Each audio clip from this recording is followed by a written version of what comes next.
Hello, everybody. My name is Glenn, and welcome to my brand new series called Look Who's Talking. So, this is kind of like a talk show, and I'll be talking about random ass topics. Today, I'm going to be talking about a major term called addiction. Alright, this term has often been used by many people and even misused and overused. Okay, so what I would like to start off is with the definition. Like, I'm not here to educate you people, but I'm just trying to give you an idea about what addiction is. So, if you were to take the literal meaning of addiction, I would like to say it in my words. Then I'll head off to the definition to see how right I am. All right. So, first of all, addiction is being heavily dependent on something, and you can't resist yourself on staying away from it. You always feel that you always crave for the thing you are addicted to, and it mostly affects you mentally and also physically, right? Let me see. Hang on, let me just check the definition. What is addiction? Addiction is a psychological and physical inability to stop consuming a drug, chemical, activity, or substance, even though it is causing psychological and physical harm. So, exactly as I said, addiction was a psychological and physical inability to stop consuming a chemical drug, blah, blah, blah, blah, blah. I'm not going back into the definition again. All right, so basically, that's what I meant by addiction. You cannot resist yourself. So, I'm going to be talking about some symptoms and treatments and all that stuff. Also, it would be really nice if you were to like help a person get out of his addiction. Actually, I'm also addicted to something. It's pretty crazy, but I'm actually addicted to sugar. But not like addicted, but I can stay away from sugar, but the thing is the temptation just comes back and back. So it's like every time I'm taking a cup of tea, right, I will, even though if it's sweet, which I definitely don't taste before taking, right? So I just feel like taking an extra spoon of sugar and just mixing it in my tea. That's it. And that just be like, oh, that this tastes amazing. It was never sweet. There was nothing like the tea was never sweet before I put sugar.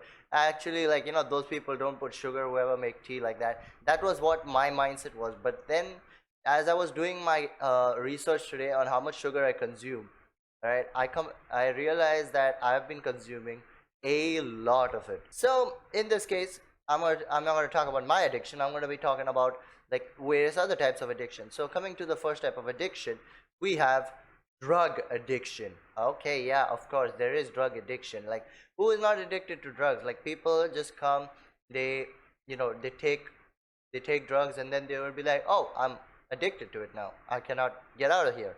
I need some help, but unfortunately I cannot get out. The way of finding out who a drug addict is basically only going to be talking about drugs and getting high and all, talk about trippy music and all that stuff.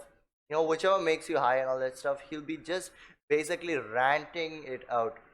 So which is one way of identifying what the person one way of identifying what the person actually thinks about and what he actually is interested in. Okay, the next one is alcohol addiction. Yeah, okay, there are people who are alcohol like addicted to alcohol. All right, and we can classify them into normal drinkers, and then we have the alcoholics. All right, alcoholics are like the ones who are like kind of addicted to sugar. Alcoholics are the people who are kind of addicted to alcohol, not sugar. Come on, Glenn. Alcoholics are basically people who are kind of addicted to alcohol, and there's a difference between the normal guy and an alcoholic. So a normal guy will be like he'll have one drink per day, which is fine, all right. But an alcoholic would just basically go chugging in maybe half a bottle or one bottle per day. I don't know. Okay, calm down, calm down. I'm not sure about this. Okay, just please calm down, right? So that sums it up for alcohol addiction. Next comes cigarette addiction, or should I say smoking addiction. Okay, now I have not seen someone like smoke a lot, but I know there are like some people out there who are actually addicted to smoking, and they can't live without a cigarette, and their mindset just keeps changing and be like, I need a cigarette right now. That's it, no matter what happens, right? And that's one phase of doing stuff. Like, everybody, every time they'll just go like for one cigarette, then it'll go for 2, then it'll go to 3, then 4 and 5.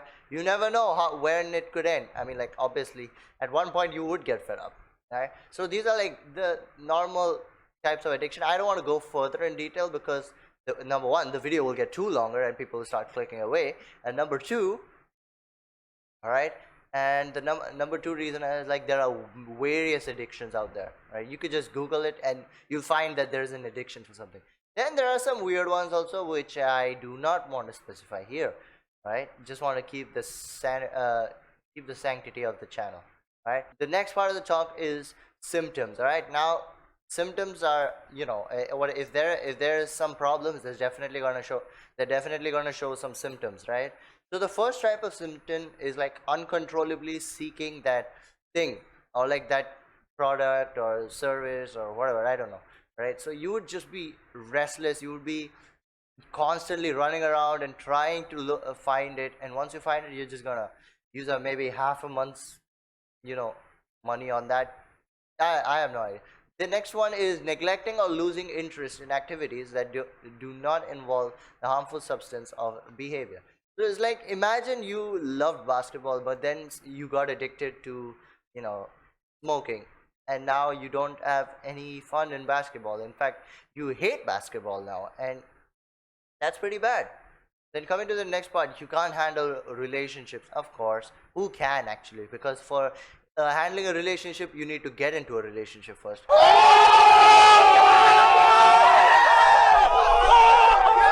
Right? So, you would mostly get like anger issues and all that stuff. You would be mostly creating a rift between you and all the people around you. You cannot stop yourself. It is really, really hard. You would literally be like a thirsty man looking for water. And that's exactly what you would feel. Like, you are the thirsty man, the drug is like your water. You definitely need it. Like, I don't know how that works, but so coming to the next part, that is called treatments. Obviously, if there's a problem, there's a symptom, there's obviously going to be a solution to it, unless it's cancer, all right, which the only solution I can say is pray to God and hope for the best. Yeah, that's it. So the only types of treatments I could suggest is, like, talk to someone who's elder than you. When you talk to someone who's elder than you, they might help you get out of it. Who knows, maybe they were also like you before, they were addicted to that thing. They'll give you like an idea of how to get out of the addiction. And if that doesn't work, then maybe you could talk to your friends your age, or someone who's way elder than you. They can help you out of it. And don't forget that there are also people called psychiatrists waiting there. All right, they can also help you get out of this. There are various courses out there for you to go and register yourself into. Okay, now some people will think that you doing all this is kind of, they'll just brand you insane. But no, guys, we need to understand that whenever you are seeing an addict person, don't forget that he's a person first and he was an addict later. Some idiot brought him into this addiction. Now he can't get out. He needs help. All right, you're not supposed to mock someone or brand that person insane just because he goes to a psychiatrist. All right, the next type of treatment I'm going to say is meditating. Meditation obviously helps. Right, I don't know how much it helps because I have never used it myself. Right, but obviously I could say that meditation will help some. Were you like angry all the time? Well, start meditating, boys. This is the time where you change your anger into compassion. I don't know if that made any sense. All right, so the next part I would say is, if you're addicted to something, throw it away, or just keep it really far from you. All right, like, let's say if I am addicted to sugar, all right, and I see sugar somewhere, all I need to do is definitely avoid it. If I see someone selling ice cream 50 meters across the street, then I would definitely want to go there. It's tempting, but you gotta avoid it. You just gotta be like, no, I'm not gonna do it. That's it. I made my mind, I'm not gonna do it. And obviously life is a bitch. So what will happen is, like, the time when you are avoiding something, that thing will just come in front of you in every single way. Like, let's say, just an example. So let's say you were like, you liked a girl. So when you start ignoring her, right, that is when life will just present her so many times in front of your face, will make you rethink your decision. That is basically what you need to do. You just got to ignore it all the time until life be like, ah, screw it, I'm not going behind this guy, he's immune. I mean, I want to do it, but I can't do it. It's impossible. I can't, like, I can't get him to, I can't tempt him enough. That's what. Finally, I would like to conclude with with my few words. Okay, to all those addicts out there, don't worry. Okay, even if you are an addict, you are a human. All right, just go and approach someone who who like who who you can rely on. Your parents, your elder siblings, your friends, your seniors. They will help you out. Okay, maybe some won't, but they will help you out. It's the normal responsibility of a human to help each other out. Also, I would like to say that, to all those people out there who believe that you are an addict and you're insane and all, and they want to stay away from you, all I would like to tell them is that just try your best to help them. Who knows what may happen? You could change someone's life. That's our purpose on earth. You need to change someone's life. So anyways, that's all the time I got for this talk. Thank you all so much for watching. If you liked it, hit the like button down there. Also comment down some topics you want me to do a talk on. Don't forget to share this video to spread the awareness among people against addicts and non-addicts. And don't forget to subscribe. It means a lot to me. Ring that bell if you want to get notifications about the next video. And as always, I'll see you in the next video. Bye bye.